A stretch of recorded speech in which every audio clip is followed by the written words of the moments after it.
ಇವತ್ತು ಯಾಕೋ ಸಿದ್ದರಾಮಯ್ಯನವರು ಎಲ್ಲ ಜಿಲ್ಲಾಧಿಕಾರಿಗಳ ವಿರುದ್ಧ ಗರಂ ಆಗಿಬಿಟ್ಟಿದ್ದಾರೆ. ನೀವೇನು ಮಹಾರಾಜರ ಅಂತ ಹೇಳಿ ಪ್ರಶ್ನೆ ಮಾಡಿದ್ದಾರೆ. ಇದೇ ವಿಚಾರಕ್ಕೆ ಸಂಬಂಧಪಟ್ಟಂತೆ ಒಂದು ಬ್ರೇಕಿಂಗ್ ನ್ಯೂಸ್ ಲಭ್ಯ ಆಗ್ತಾ ಇದೆ.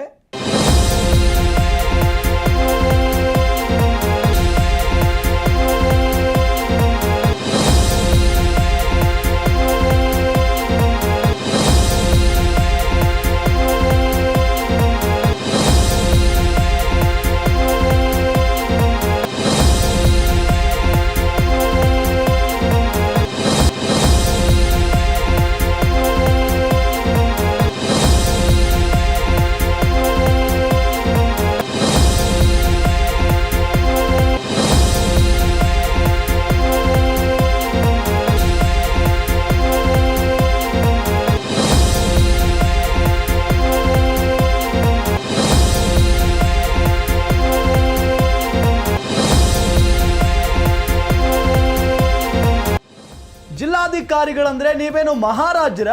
ನೀವು ಜನಸೇವೆಗೆ ಅಂತ ಬಂದಿರೋದು. ಜನಸೇವೆ ಮಾಡಿ. ಡಿಸಿಗಳ ಸಭೆಯಲ್ಲಿ ಸಿಎಂ ಸಿದ್ದರಾಮಯ್ಯ ವಾರ್ನಿಂಗ್ ಮಾಡಿದ್ದಾರೆ. ಜಿಲ್ಲಾಧಿಕಾರಿಗಳಿಗೆ ಮಹಾರಾಜರು ಎನ್ನುವ ಭಾವನೆ ಇದೆ. ಅಂತಹ ಭಾವನೆ ಇದ್ರೆ ಅಭಿವೃದ್ಧಿ ಮತ್ತು ಪ್ರಗತಿ ಸಾಧ್ಯವಿಲ್ಲ. ರಾಜಕಾರಣಿಗಳು ಮತ್ತು ಅಧಿಕಾರಿಗಳು ಇಬ್ಬರು ಜನಸೇವಕರು. ತಾವು ಜನಸೇವಕರು ಅನ್ನೋದನ್ನ ನೆನಪಿನಲ್ಲಿ ಇಟ್ಕೊಳ್ಬೇಕು. ನಿಮ್ಮ ಜಿಲ್ಲೆಗಳಲ್ಲಿ ಡೆಂಗ್ಯೂ ನಿಯಂತ್ರಣ ಮಾಡಿ. ಡಿಸಿ ಡಿಎಚ್ಒಗಳು ತಾಲೂಕು ಮಟ್ಟದ ಅಧಿಕಾರಿಗಳ ಜೊತೆ ಸಭೆ ಮಾಡಿ ಡೆಂಗ್ಯೂ ನಿಯಂತ್ರಣಕ್ಕೆ ಕ್ಷಿಪ್ರವಾಗಿ ಕೆಲಸ ಮಾಡಿ ಅಂತ ಸೂಚನೆಯನ್ನ ಕೊಟ್ಟಿದ್ದಾರೆ.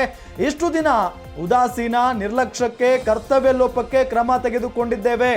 ಕೆಳ ಹಂತದ ಅಧಿಕಾರಿಗಳ ವಿರುದ್ಧ ಕ್ರಮ ಕೈಗೊಳ್ಳಲಾಗಿದೆ.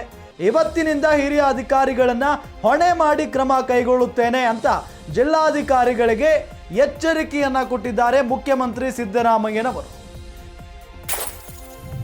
ಎಕ್ಸಾಕ್ಟ್ಲಿ ಈಗಾಗಲೇ ಡೆಂಗ್ಯೂ ಜ್ವರದಿಂದ ಎಷ್ಟು ಜನ ಬಲಿಯಾಗ್ತಾ ಇದ್ದಾರೆ ಮತ್ತು ಬಳಲ್ತಾ ಇದ್ದಾರೆ ಅನ್ನೋದನ್ನ ನಾವು ಗಮನಿಸ್ತಾ ಇದ್ದೀವಿ.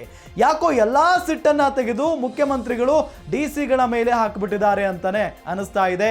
ನಿಮ್ಮ ನಿರ್ಲಕ್ಷ್ಯ, ನೀವು ಜನರ ಬಗ್ಗೆ ಅಥವಾ ಜನರ ಜೊತೆಗೆ ಒಡನಾಟ ಇಲ್ಲದೆ ಇರೋದು, ಜೊತೆಗೆ ಸಂಬಂಧಪಟ್ಟಂತ ಅಧಿಕಾರಿಗಳ ಜೊತೆಗೆ ಮೀಟಿಂಗ್ ನಡೆಸದೇ ಇರೋದು ಎಲ್ಲವೂ ಕೂಡ ನನಗೆ ಗೊತ್ತಿದೆ.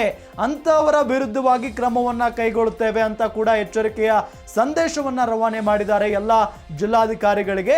ಜೊತೆಗೆ ನೀವು ನಿಮ್ಮ ತಲೆಯಲ್ಲಿ ನೀವು ರಾಜರು ಅಂತ ಏನಾದರೂ ಮಹಾರಾಜರು ಅಂತ ಅನ್ಕೊಂಡಿದ್ರೆ ಅದನ್ನ ತೆಗೆದು ಬಿಡಿ. ರಾಜಕಾರಣಿಗಳಾಗಿರ್ಬೋದು ಮತ್ತು ಜಿಲ್ಲಾಧಿಕಾರಿಗಳಾಗಿರ್ಬೋದು ಎಲ್ಲರೂ ಕೂಡ ಜನ ಸೇವಕರು. ಜನರ ಸೇವೆಯನ್ನ ಮಾಡೋದು ಕಲೀರಿ ಅಂತ ಹೇಳಿ ಈ ಸಂದರ್ಭದಲ್ಲಿ ಬುದ್ಧಿವಾದವನ್ನ ಹೇಳಿದ್ದಾರೆ. ಎಲ್ಲರಿಗೂ ಎಚ್ಚರಿಕೆಯನ್ನ ಕೂಡ ಕೊಟ್ಟಿದ್ದಾರೆ ಮುಖ್ಯಮಂತ್ರಿ ಸಿದ್ದರಾಮಯ್ಯನವರು.